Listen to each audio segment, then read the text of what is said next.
कहानी की शुरुआत में हम ड्रासा नाम की एक शार्प शूटर को देखते हैं जो पिछले कई घंटों से एक टनल में छुपी हुई है। दरअसल वह यहाँ अपने शिकार का इंतजार कर रही होती है। ड्रासा को पास के एयरपोर्ट पर एक गवर्नमेंट अफसर को मारने का टास्क दिया गया था। कुछ ही देर बाद रनवे पर एक प्लेन लैंड करता है। ड्रासा को जैसे ही अपना शिकार नजर आया उसने उसे कई किलोमीटर दूर से एक ही शॉट में खत्म कर दिया। ड्रासा अपना ये काम इतनी बारीकी से अंजाम देती है कि वहाँ पर मौजूद गार्ड्स को पता ही नहीं चलता कि गोली किसने और कहाँ से चलाई। मिशन कंप्लीट करने के बाद ड्रासा अपनी माँ की कब्र पर जाती है जहाँ उसका फादर पहले से ही मौजूद होता है। यहाँ हमें ड्रासा के बारे में एक और बात मालूम होती है कि जब भी वह किसी को अपनी राइफल से मारती है तो उस बुलेट के कवर को अपने पास रख लेती है और फिर वह इन बुलेट कवर्स को अपने पिता को सौंप देती है। दरअसल ड्रासा एक कॉन्ट्रैक्ट किलर थी, यानी वह पैसों के लिए लोगों को मारा करती थी और अब तक कई लोगों को मार चुकी थी। इसे लोगों को मारना तो बिल्कुल अच्छा नहीं लगता था, लेकिन अब यह काम उसका पेशा बन चुका था। इसलिए ड्रासा उन बुलेट्स के कवर्स को अपने फादर को पकड़ा देती, जिससे उसका दुख थोड़ा कम हो जाता। ड्रासा अपने पिता को बताती है कि मुझे एक और नया प्रोजेक्ट मिला है जो पूरे 1 साल तक चलेगा। शायद इस दौरान मैं आपसे मिल नहीं पाऊंगी। जिस पर ड्रासा के फादर जवाब देते हैं, तुम हर साल आती हो और मुझे कुछ गोलियों के कवर पकड़ा देती हो, मगर अगले साल ऐसा नहीं होगा। मेरा कैंसर का लास्ट स्टेज चल रहा है, मेरे पास अब ज्यादा वक्त नहीं बचा और अगर आने वाले दिनों में मेरी मौत नहीं हुई तो मैं खुद 14 फरवरी वैलेंटाइंस डे पर अपनी जिंदगी खत्म कर लूंगा, क्योंकि अब मेरे पास जीने की कोई वजह नहीं है। तुम्हारी माँ भी मर चुकी है और तुम भी अपने काम के चलते साल में 1-2 बार मुझसे मिलने आती हो, इसलिए हो सकता है ये हमारी आखिरी मुलाकात हो। ये सुनकर ड्रासा की आंखें भर आती हैं। अब यहाँ सीन शिफ्ट होता है और हम देखते हैं इस कहानी के दूसरे लीड कैरेक्टर लेवाई को। लेवाई की जिंदगी बिल्कुल भी ठीक नहीं चल रही थी। उसे अक्सर भयानक सपने आते थे और नींद उसकी आंखों से कोसों दूर चली जाती थी। एक रात जब उसकी आंख बुरे सपने से खुलती है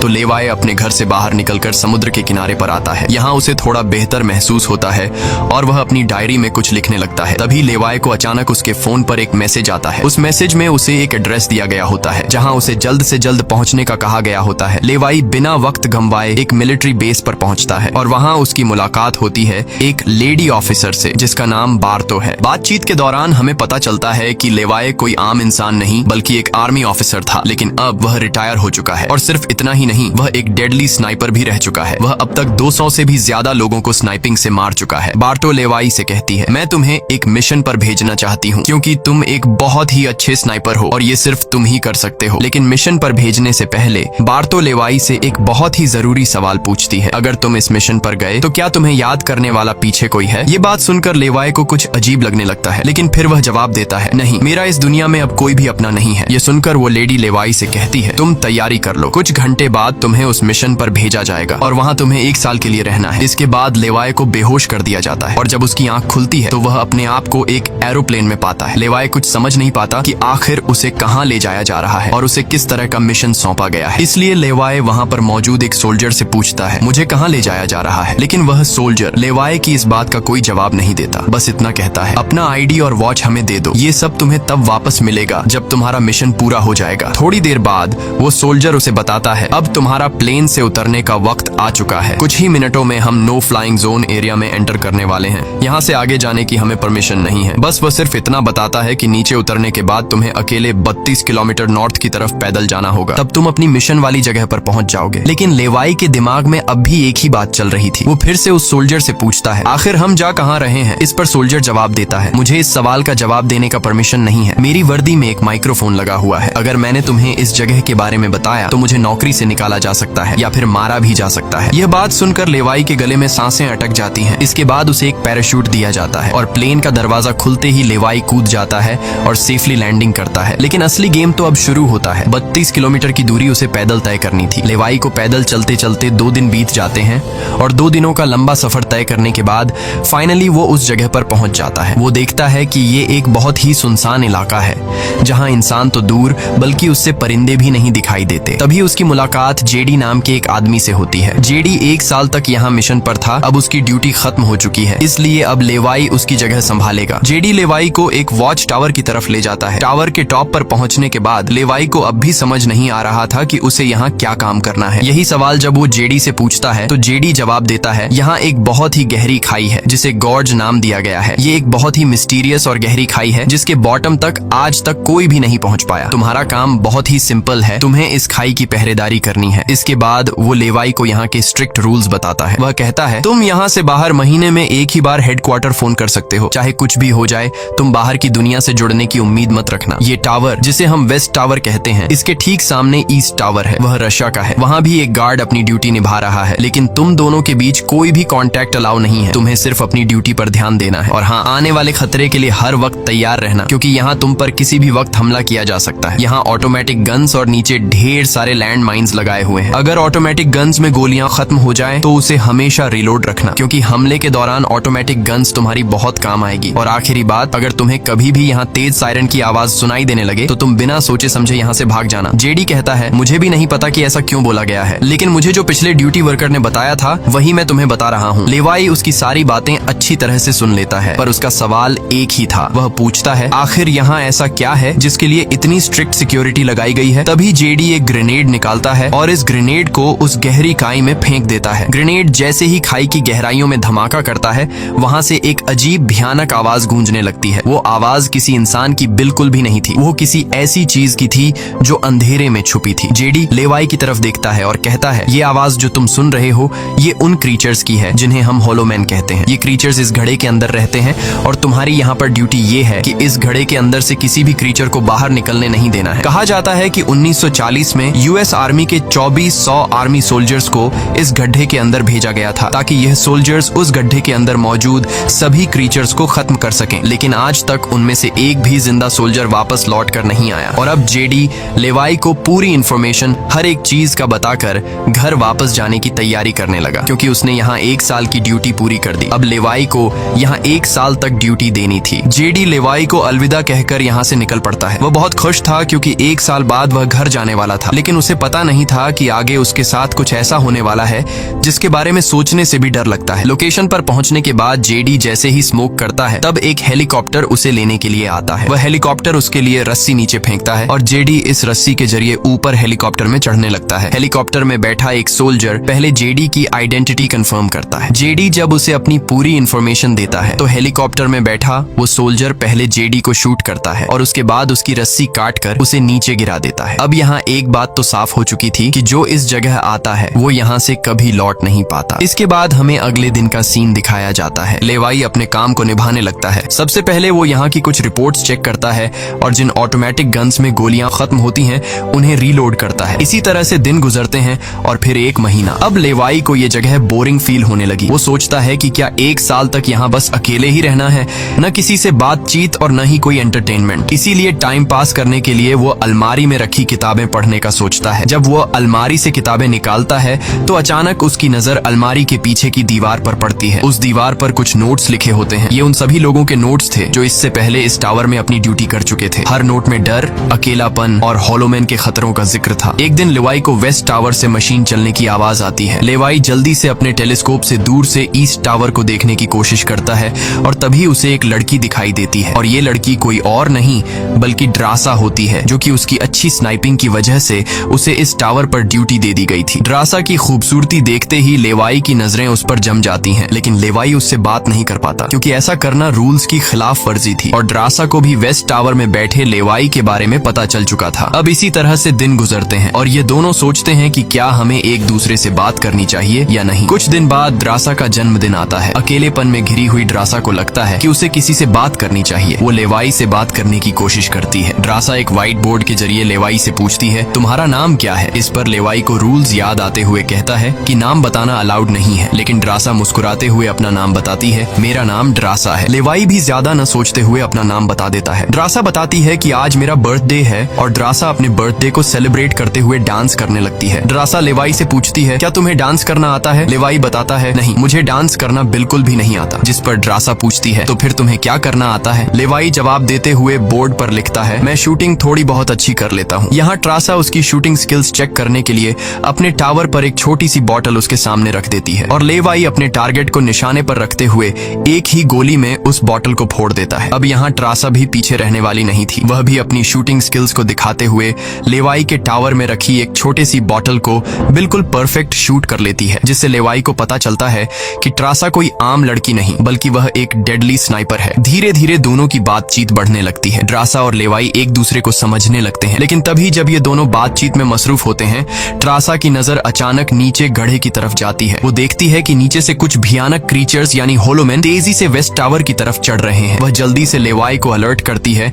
नीचे नीचे देखो, तुम्हारी तरफ कुछ क्रीचर्स बढ़ रहे हैं। लेवाई जैसे ही नीचे देखता है उसकी आंखें चौंक जाती हैं। नीचे सिर्फ एक या दो नहीं बल्कि हजारों क्रीचर्स ऊपर की ओर बढ़ रहे होते हैं। वो बिना वक्त गंवाए अपनी स्नाइपर राइफल उठाता है और एक एक करके क्रीचर्स को शूट करने लगता है। लेकिन क्रीचर्स की तादाद इतनी ज्यादा होती है कि लेवाई उन्हें अकेले संभाल नहीं पाता। इसलिए ट्रासा भी अपनी मशीन गन से गोलियां बरसाने लगती है। अब वेस्ट टावर यानी ट्रासा की तरफ भी क्रीचर्स बढ़ने लगे। ये दोनों अपनी अपनी साइड से इन क्रीचर्स को मारने लगते हैं। लेकिन तभी लेवाई देखता है कि एक क्रीचर ऊपर ट्रासा के टावर तक पहुंच चुका है और वह क्रीचर जैसे ही ट्रासा पर हमला करने वाला होता है तो लेवाई ईस्ट टावर से अपनी जबरदस्त स्नाइपिंग स्किल्स का इस्तेमाल करते हुए उस क्रीचर को मार गिराता है। अब लेवाई और ड्रासा दोनों को एहसास हो जाता है कि इस खतरनाक जगह में अगर जिंदा रहना है तो उन्हें मिलकर लड़ना होगा। सब कुछ संभालने के बाद ड्रासा बताती है, ये मेरी लाइफ का सबसे बेस्ट बर्थडे था। अगली सुबह लेवाई नीचे लगी लैंड माइन्स को ठीक करता है और ऑटोमेटिक गन को रीलोड करता है। तभी अचानक खाई के अंदर से एक ड्रोन निकलता है। वो ड्रोन कुछ सेकंड्स तक लेवाई की तरफ देखता है। ड्रोन अजीब तरीके से स्कैन करता है। ये देखकर लेवाई हैरान रह जाता है और उसे कुछ समझ नहीं आता कि ये ड्रोन क्यों और किसके लिए भेजा गया था। इस तरह से दिन गुजरते हैं और फिर महीने। इन दोनों की आपस में दोस्ती होने के बाद अब उनके दिन अच्छे गुजर रहे थे और अब उन्हें अकेलापन बिल्कुल भी महसूस नहीं होता था। पर एक दिन ट्रासा बहुत ज्यादा सैड होती है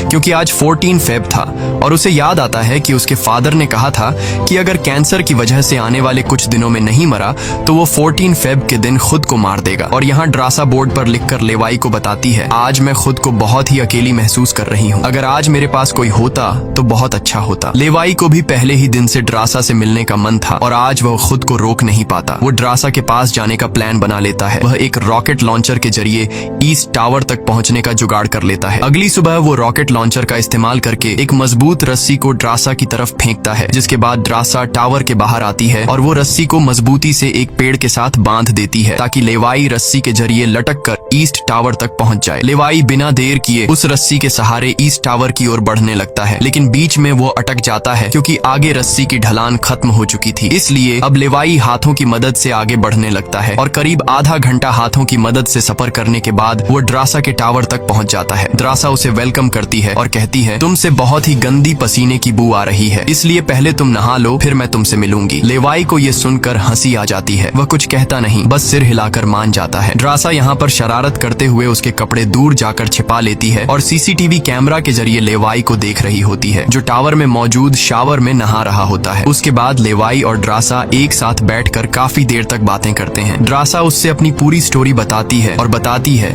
कि अब इस दुनिया में मेरा कोई नहीं रहा, सिर्फ मेरे फादर जिंदा बचे थे, पर कल के दिन उसने भी खुद को मार दिया होगा। यहाँ लेवाई भी ट्रासा को रात में आने वाले भयानक सपने और अपने उन दिनों के किस्से सुनाता है जब वो यूएस आर्मी में था। इस तरह से बातें करते करते रात हो जाती है। ड्रासा यहाँ एक सॉफ्ट म्यूजिक लगा लेती है। ये दोनों म्यूजिक की धुन पर डांस करने लगते हैं। इसी डांस के दौरान वो एक दूसरे के करीब आने लगते हैं और उनके बीच रोमांस होने लगता है। कुछ देर बाद लेवाई ड्रासा की तरफ देखकर एक मुस्कान के साथ कहता है, मैंने तुम्हारे लिए एक शायरी लिखी है, जब हम यहाँ से निकलेंगे तभी मैं तुम्हें वो शायरी दूंगा। अगले दिन लेवाई को वापस अपने वेस्ट टावर लौटना था। वह ड्रासा को अलविदा कहता है और रस्सी के सहारे वेस्ट टावर की तरफ चलना शुरू कर देता है। ड्रासा भी उसे जाते हुए देखती रहती है, लेकिन तभी हम देखते हैं कि कुछ क्रीचर्स ऊपर टावर की तरफ बढ़ रहे हैं, जिनमें से एक क्रीचर वहां लगे लैंड माइन से टकरा जाता है और एक जोरदार धमाका होता है। लैंड माइन के फटने से जो उसके लोहे के पार्ट्स हवा में उड़ जाते हैं, उनमें से एक पार्ट रस्सी से टकरा जाता है, जिससे रस्सी टूट जाती है और वो तेजी से उस खाई में गिर जाता है। लेवाई को गिरते देखकर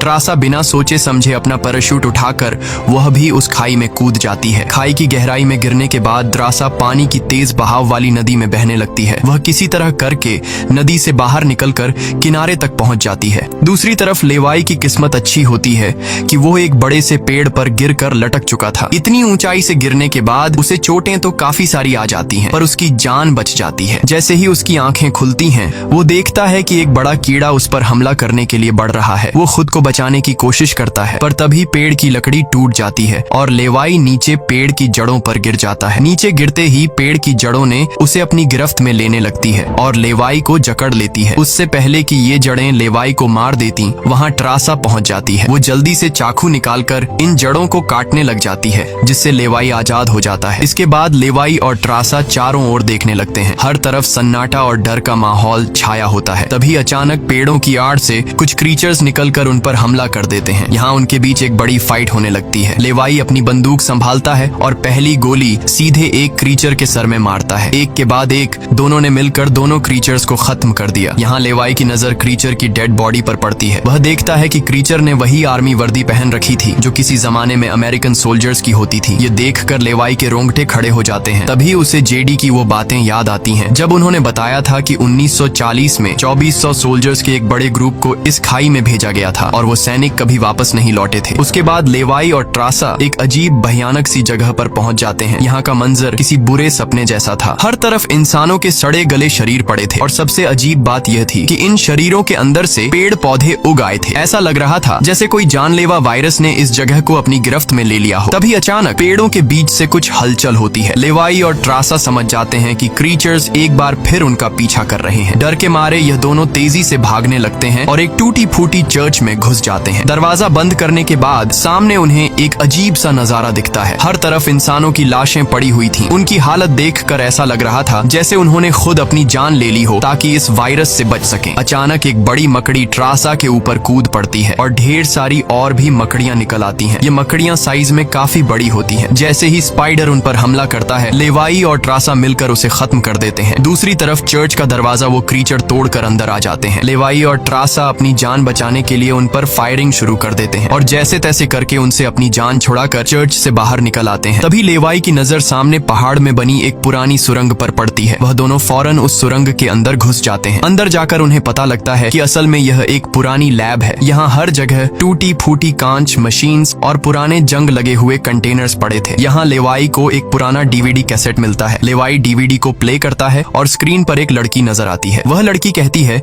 कि हम लोग यहाँ एक सीक्रेट केमिकल मिसाइल प्रोजेक्ट पर काम कर रहे थे। हमारे साथ सैकड़ों साइंटिस्ट थे, पर एक दिन यहाँ भूकंप आया। भूकंप के तेज झटके से मिसाइल की केमिकल लीक हो गई। जहरीला केमिकल हवा में मिलने लगा। कुछ ही घंटों में लोग वायरस से इन्फेक्ट होने लगे। वह लड़की अपना पेट दिखाते हुए बताती है कि मैं भी इन्फेक्टेड हूँ। हालांकि हमने मिलिट्री को सब कुछ बताया। हमने उनसे कहा कि इस पूरे इलाके को बॉम्बिंग करके तबाह कर दिया जाए ताकि इन्फेक्शन और फैल न सके, लेकिन उन्होंने हमारी बात नहीं सुनी। इस वीडियो को देखने के बाद लेवाई को वहाँ एक नए जमाने का कंप्यूटर मिलता है। लेवाई को समझ नहीं आता कि इस जगह में आज के दौर का कंप्यूटर कैसे रखा गया है। लेवाई उसे ऑन करता है और उसमें मौजूद जानकारी को देखकर एकदम सुन रह जाता है। उसे डार्क लेक नाम की एक कंपनी के बारे में पता चलता है जो पैरामिलिट्री बनाने का काम करती है। ये कंपनी यहाँ से इन्फेक्टेड लोगों के सैंपल्स इकट्ठा करके अपने कंट्री के सोल्जर्स को सुपर सोल्जर्स में कन्वर्ट करने के लिए उन पर एक्सपेरिमेंट करती है। यही वजह है कि कोई भी देश इस जगह को मिटाना नहीं चाहता। इसके अलावा लेवाई को यह भी पता चलता है कि यह जो खाई है यहाँ पर एक बहुत ही बड़ा मिसाइल है जिसकी एक्टिवेशन पर जब वो फटेगा तो 4.2 किलोमीटर की लंबाई में सब कुछ मिटा देगा। लेवाई और ट्रासा ये सारा राज समझ जाते हैं। उन्हें पता चल जाता है कि जिस लेडी बार्तो ने उन्हें यहाँ भेजा था वही इस जगह की ओनर है और वो इस जगह का गलत इस्तेमाल कर रही है। और इस जगह को सीक्रेट रखने के लिए लेडी बार्तो हमेशा ऐसे इंसान को यहाँ पर ड्यूटी के लिए चुनती थी जिसका पीछे कोई पूछने वाला नहीं हो, और उस इंसान को यहाँ साल भर ड्यूटी करने के बाद मार दिया जाता, जिस तरह से जेडी को मार दिया गया था ताकि वो बाहर आकर दुनिया को इस जगह के बारे में नहीं बता सके। ये सब जानने के बाद जैसे ही ये दोनों वहाँ से निकलते हैं तभी एक घुड़सवार क्रीचर ट्रासा को रस्सी से जकड़कर अपने साथ ले जाता है। लेवाई ट्रासा की तलाश में यहाँ वहाँ भटकता है लेकिन उसे ट्रासा कहीं दिखाई नहीं दे रही थी। तभी लेवाई एक ऐसी जगह पर पहुँचता है जहाँ एक बड़ी मिसाइल रखी हुई थी। ये वही मिसाइल थी जिसके बारे में डार्क लेक कंपनी के कंप्यूटर से लेवाई को जानकारी मिली थी। लेवाई को सब कुछ साफ समझ आ चुका था। असल में वॉच टावर में पहले रह चुके लोग जब यह कहते थे कि अगर सायरन की आवाज सुनाई दे तो जितनी जल्दी हो सके यहाँ से भाग जाना चाहिए, वो दरअसल इस मिसाइल की ही बात कर रहे थे। दूसरी तरफ ट्रासा अब उस क्रीचर के कब्जे में थी। ट्रासा खुद को छुड़ाने की कोशिश करती है और जैसे तैसे करके वो खुद को छुड़ा लेती है। आजाद होते ही ट्रासा और क्रीचर के बीच फाइट छिड़ जाती है। लेवाई भी ट्रासा को ढूंढते ढूंढते वहाँ पहुंच जाता है और वह भी फौरन क्रीचर पर हमला कर देता है और ये दोनों मिलकर उसे आग लगाकर जला देते हैं। और अब बारी आती है इन लोगों की यहाँ से निकलने की, मगर आगे का रास्ता और भी ज्यादा मुश्किल था। जैसे ही लेवाई और ट्रासा आगे बढ़ते हैं सामने एक खतरनाक इलाका आता है जहाँ से निकलना एक बहुत ही बड़ा चैलेंज था। यहाँ इंसान और पौधे आपस में पूरी तरह से जुड़े हुए थे, जैसे कि वह किसी खतरनाक एक्सपेरिमेंट का नतीजा हो। खैर, ये लोग हर कदम को संभाल कर रखते हुए आगे बढ़ते हैं कि तभी ट्रासा का पैर फिसल जाता है जिससे ये पौधे एक्टिवेट हो जाते हैं। वो ट्रासा को जकड़ लेते हैं लेकिन यहाँ लेवाई हिम्मत दिखाते हुए आगे बढ़ता है और अपनी पूरी ताकत से ट्रासा को छुड़ा लेता है। वह बॉम्ब का इस्तेमाल करके वहाँ के पूरे प्लांट सिस्टम को उड़ा देता है। लेवाई ट्रासा को लेकर वहां से बाहर निकल आता है। थोड़ा सा आगे चलने के बाद उन्हें एक गैराज नजर आता है जहां पर एक गाड़ी खड़ी होती है। ये दोनों जल्दी से उस गाड़ी में बैठ जाते हैं और उस जगह से निकलने की कोशिश करने लगते हैं। आखिरकार कुछ दूरी तय करने के बाद उन्हें एक रस्सी नजर आती है जो ऊपर वॉच टावर तक जाती थी, लेकिन अब वो क्रीचर्स भी उनका पीछा करते हुए वहां तक पहुंच चुके थे। अब यहाँ रस्सी को हाथों से पकड़कर ये लोग अगर ऊपर चढ़ते तो ये क्रीचर्स इन्हें मार देते। इसलिए लेवाई समझदारी से काम लेते हुए जीप को रस्सी से बांधकर ऊपर चढ़ने लगते हैं। ये लोग जीप को इसलिए रस्सी से बांध लेते हैं ताकि ये दोनों जीप में बैठकर उनके हाथ क्रीचर्स के साथ लड़ने के लिए फ्री हों। वो क्रीचर्स उन पर हमला करते हैं और यहाँ उनके बीच एक बड़ी फाइट होती है, लेकिन वो क्रीचर्स तादाद में काफी ज्यादा थे इसलिए वो इन पर भारी पड़ रहे थे। यहाँ लेवाई के दिमाग में एक आइडिया आता है। वह जीप की पेट्रोल टैंक इन क्रीचर्स पर लीक कर देता है, जिससे निकलने वाले तेल को आग लगाकर उन सभी क्रीचर्स को जला देता है और आखिर में ये लोग उस जीप की रस्सी काटकर उसे नीचे छोड़ देते हैं, जिससे वो सभी क्रीचर्स मारे जाते हैं। इस तरह से ये लोग फाइनली ऊपर चढ़ने में कामयाब हो जाते हैं। अब इन दोनों को पता चल चुका था कि अगर ये दोनों यहाँ साल भर ड्यूटी कर भी लें तब भी आखिर में इन दोनों को मार दिया जाएगा। इसीलिए अब ये दोनों एक बड़ा फैसला करते हैं कि अब वो इस जगह की रक्षा नहीं करेंगे बल्कि इस जगह को तबाह कर देंगे ताकि इनकी तरह कोई दूसरा सोल्जर यहाँ पर न फंस सके और इस जगह का गलत इस्तेमाल बंद हो जाए। ये सब करने के बाद ये दोनों यहाँ से दूर जाकर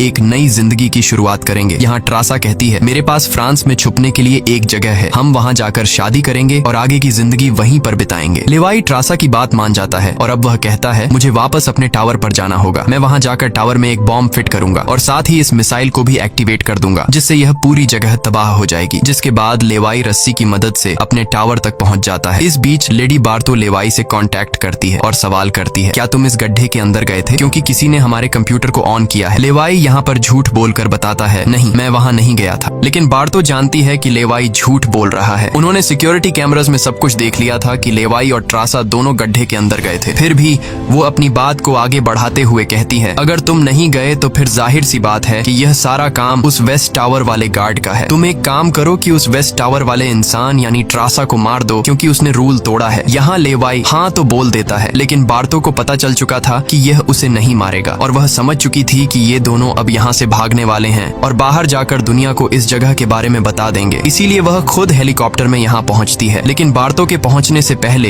ये दोनों अपनी पूरी तैयारी कर चुके थे। लेवाई टावर से काफी दूर जाकर अपनी लाइफ का सबसे लंबा शॉट लेता है और सीधा उस टावर पर गोली मारता है जो सीधा नीचे मिसाइल से कनेक्ट था, जिससे एक तेज सायरन बजने लगता है। अब उनके पास टाइम कम था। ये दोनों तेजी से भागने लगते हैं क्योंकि जब मिसाइल फटेगी तो वह 4.2 किलोमीटर के एरिया को तबाह कर देगी। लेवाई और ट्रासा दोनों पूरी ताकत से जंगल की ओर भागने लगते हैं। ट्रासा अपनी जान बचाते हुए उस जगह से काफी दूर निकल जाती है, लेकिन लेवाई के पैर में चोट आई थी जिससे वह तेज नहीं भाग सकता था। दूसरी तरफ बार्तो को भी यह समझ आ चुका था कि जल्द ही मिसाइल ब्लास्ट होने वाला है। ठीक इसी वक्त मिसाइल एक्टिवेट हो जाती है और एक बहुत ही बड़ा धमाका होता है जिससे पूरी खाई तबाह होने लगती है। ये ब्लास्ट इतना भयानक था कि उसके लपटने और झटके दूर तक फैल गए, जिसमें बार्तो का हेलीकॉप्टर भी उस धमाके की चपेट में आ जाता है और वह वहीं मारी जाती है। ट्रासा ने तो 4.2 किलोमीटर का फासला तय कर लिया था, लेकिन लेवाई उस धमाके की लपेट में आ जाता है और धमाके से आने वाली तेज हवा उसे पानी में गिरा देती है। दूसरी तरफ खाई में सभी क्रीचर्स मारे जाते हैं। अब सिर्फ ट्रासा उस धमाके में जिंदा बच गई थी और वह एक ऊंची जगह पर खड़ी होकर लेवाई का इंतजार करने लगी। इंतजार करते करते रात हो जाती है, लेकिन लेवाई का कोई अता पता नहीं चलता। वो समझ जाती है कि अब लेवाई जिंदा नहीं रहा, जिसके बाद कहानी यहाँ से कुछ महीने आगे शिफ्ट होती है। ट्रासा लेवाई की लिखी हुई कविता को पढ़ती है। हर एक शब्द में उसे लेवाई की यादें महसूस होती हैं। आंखों में आंसू लिए वो अपने दिल को संभालने की कोशिश करती है। अब ट्रासा एक नई जिंदगी की शुरुआत करते हुए फ्रांस के एक होटल में वेट्रेस की जॉब करने लगती है, लेकिन फिर अचानक एक दिन ट्रासा के सामने लेवाई आकर खड़ा हो जाता है। वह जिंदा था। लेवाई को देखकर ट्रासा की आंखें खुली की खुली रह जाती हैं। वह खुशी के मारे दौड़कर लेवाई को गले लगाती है और इसी के साथ यह कहानी खत्म हो जाती है। अगर वीडियो आपको अच्छी लगी हो तो हमारे चैनल को सब्सक्राइब और वीडियो को लाइक जरूर कीजिएगा।